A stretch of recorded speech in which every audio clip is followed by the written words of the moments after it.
Iran के supreme leader Ali Khamenei की मौत के बाद वहां की सत्ता एक नए चेहरे के हाथों में आ गई है। ईरान की सबसे ताकतवर धार्मिक संस्था असेंबली ऑफ एक्सपर्ट्स ने उनके बेटे मोस्तफा खामेनेई को देश का नया सुप्रीम लीडर चुन लिया है। ये फैसला ऐसे समय में हुआ जब ईरान, इजरायल और यूनाइटेड स्टेट्स के बीच तनाव चरम पर है और पूरा मिडल ईस्ट वॉर जैसे हालात से गुजर रहा है। ऐसे माहौल में नया सुप्रीम लीडर चुना जाना सिर्फ ईरान ही नहीं बल्कि पूरी दुनिया की राजनीति के लिए अहम माना जा रहा है। दरअसल कुछ दिन पहले ईरान की राजधानी तेहरान में हुए एक बड़े एयर स्ट्राइक में सुप्रीम लीडर अली खामेनेई की मौत हो गई थी। रिपोर्ट्स के मुताबिक यह हमला अमेरिका और इजरायल की संयुक्त सैन्य कार्रवाई का हिस्सा था। इस हमले में ईरान के कई बड़े सैन्य राजनीतिक अधिकारी भी मारे गए।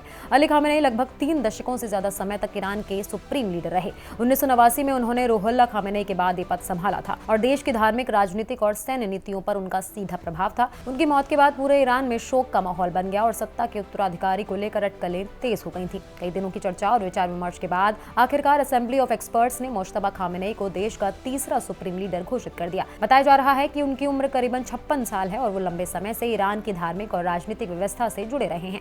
हालांकि मोस्तफा ने कभी कोई बड़ा चुनावी पद नहीं संभाला, लेकिन ईरान की सत्ता के भीतर उनका प्रभाव काफी मजबूत माना जाता रहा है। खासतौर पर ईरान की ताकतवर सैन्य संस्था इस्लामिक रेवोल्यूशनरी गार्ड कॉर्प्स के साथ उनके करीबी संबंधों की चर्चा अक्सर होती रही है। यही वजह है कि उनके नेतृत्व को ईरान की राजनीति में एक मजबूत और सख्त रुख के तौर पर देखा जा रहा है। मीडिया रिपोर्ट्स के मुताबिक जिस हमले में अली खामेनेई की मौत हुई, उसी हमले में मोस्तफा खामेनेई की पत्नी जहरा हद्दाद अदेल की भी जान चली गई। बताया जाता है कि हमले के दौरान राजधानी तेहरान के कई इलाकों में भारी तबाही हुई और पूरा इलाका धुएं से भर गया था। नई नेतृत्व व्यवस्था के सामने सबसे बड़ी चुनौती फिलहाल युद्ध जैसे हालात और अंतर्राष्ट्रीय दबाव है। ईरान और इजरायल के बीच लगातार जवाबी हमलों की खबरें सामने आ रही हैं, जबकि अमेरिका भी इस पूरे घटनाक्रम पर नजर बनाए हुए है। ऐसे में दुनिया की निगाहें अब ईरान के नए सुप्रीम लीडर मोस्तफा खामेनेई पर टिकी हुई हैं। सवाल यह है कि क्या उनका नेतृत्व इस संकट को और भड़काएगा या फिर किसी नई कूटनीतिक दिशा की शुरुआत करेगा। फिलहाल इतना तय है कि ईरान की राजनीति में ये बदलाव सिर्फ सत्ता परिवर्तन नहीं बल्कि मिडिल ईस्ट की आने वाली राजनीति का नया अध्याय भी साबित हो सकता है।